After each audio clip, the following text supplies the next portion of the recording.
Now I am going to discuss about a topic on DCL. TCL एक important topic है student, data control language. Basically आप लोगों ने पहले DML के बारे में जाना होगा। DML means data manipulation language, and before that we have already discuss about the DDL, data definition language. Now the major part of DCL is a separate topic, that is control language. See here about the DCL part.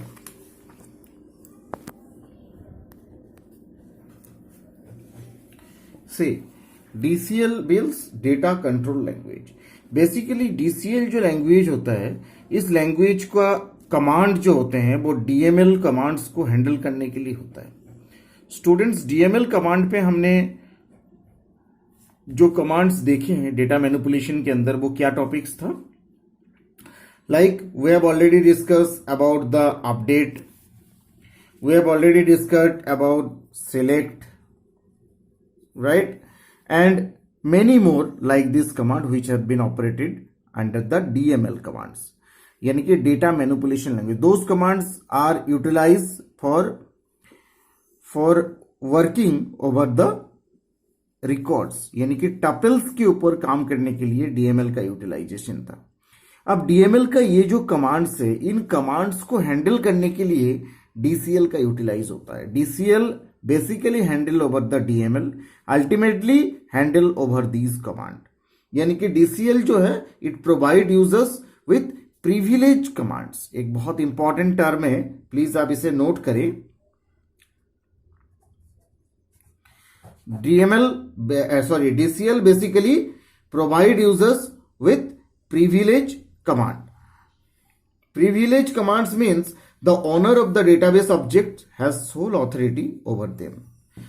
जो इस database को handle कर रहा है, the honour अगर permit करते हैं, honour के पास अगर परमिशन है कि आप जो क्लाइंट्स यूजर्स है उनको अगर परमिट करते हैं कि आप अपनी रिकॉर्ड्स में अपडेट करो, अपनी रिकॉर्ड्स में सिलेक्ट यूज करो, और whatever the commands under DML, if the owner permit them, यानी कि ऑथराइज करते हैं, ऑन दैट केस DCL के थ्रू ऑथराइजेशन परमिट होगा, right. Means the owner database objects has the sole authority and that can allow other database users can access to objects as per his or her discretion, right?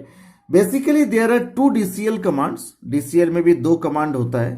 First one is called grant privilege,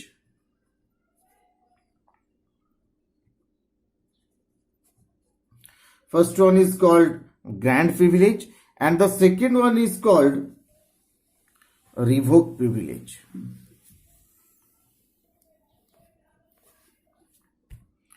Right?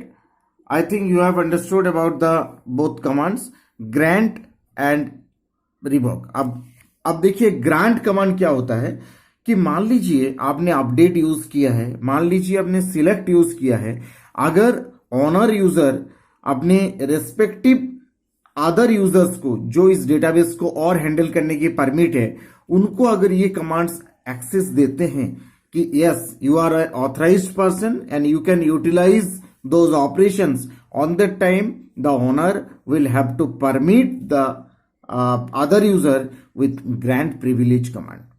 I think आपको दोबारा मैं explain कर रहा हूं।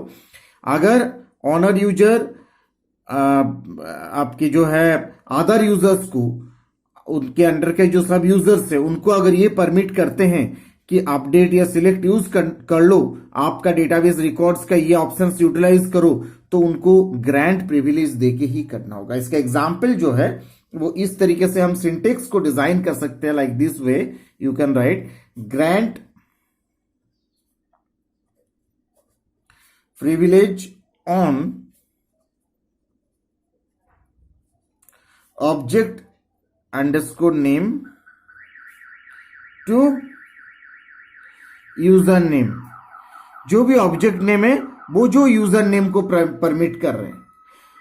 Suppose एक example लेते हैं, suppose कीजिए XYZ एक एंटरप्राइज है, सपोज कीजिए at XYZ enterprises the marketing division has the authority to take the decision उसकी जो मार्केटिंग अथॉरिटी है उनके पास ये पावर है that regarding reception and dispatch the orders. At times, it becomes the necessary for the staff at warehouse to involve themselves in the decision making process. On that time, they have to granted the right to update the order, right? And that order should be fulfilled as per their requirements.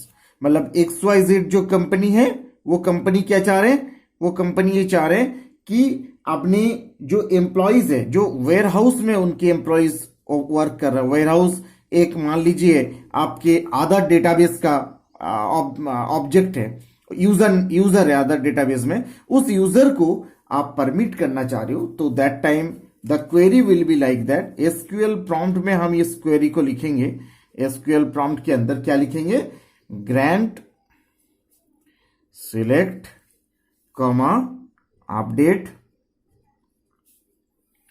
on order underscore master to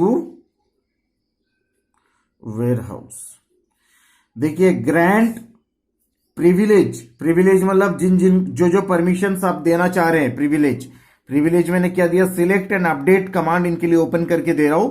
on object name क्या, order underscore master to user किनको, warehouse को।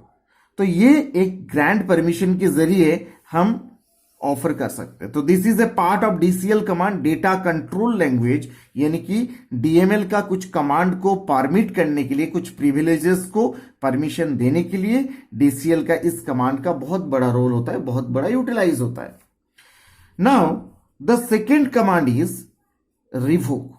What this one the grant command, I think you have understood about the grant. Now revoke क्या होता है, revoke basically to withdraw the privilege that has been already granted to a user. It means आपने already जिनको grant का permission दिए थे, जिनको हमने ऑथराइज दिया था कि आप इनको यूटिलाइज करिए, अगर मान लीजिए आप उस परमिशन को दोबारा वापिस लेना चाहते हैं, यानी कि you want to withdraw the privileges which has already been granted to the user, we will have to use revoke command. revoke का हम पहले सिंटेक्स को देख लेते हैं।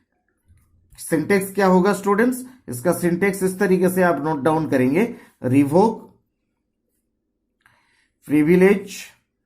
प्रिविलेजेस कर देते हैं, क्योंकि कई सारे प्रिविलेज है, जैसे यहां भी प्रिविलेजेस कर सकते हैं, प्रिविलेज सिंगल भी हो सकते हैं, right.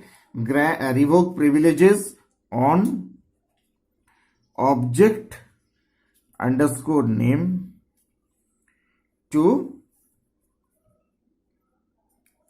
object underscore name from करते हैं, इसमें टू नहीं देंगे, किससे लेना है, from user underscore name।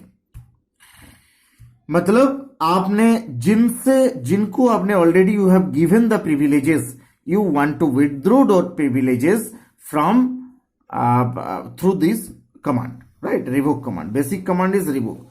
अब जैसे इसका एग्जाम्पल हम देखते हैं, यानी कि revoke select comma update on order underscore master from warehouse. We have already given the grant permission to this. Now we have revoked this permission from the authority, from the warehouse username. तो ultimately DCL जो command है, वो major जो command है, वो control किस चीज को करते हैं, डीएमएल का जो कमांड्स आप यूटिलाइज कर रहे हो, उनकी जो प्रिविलेजेस है उनको कंट्रोल करने के लिए डीसीएल कमांड के यूज है। This is basically the data control language and those language are basic use to grant and revoke the privileges. I think you have understood about this command of these both two. Thank you students. If there is any query, you can ask me.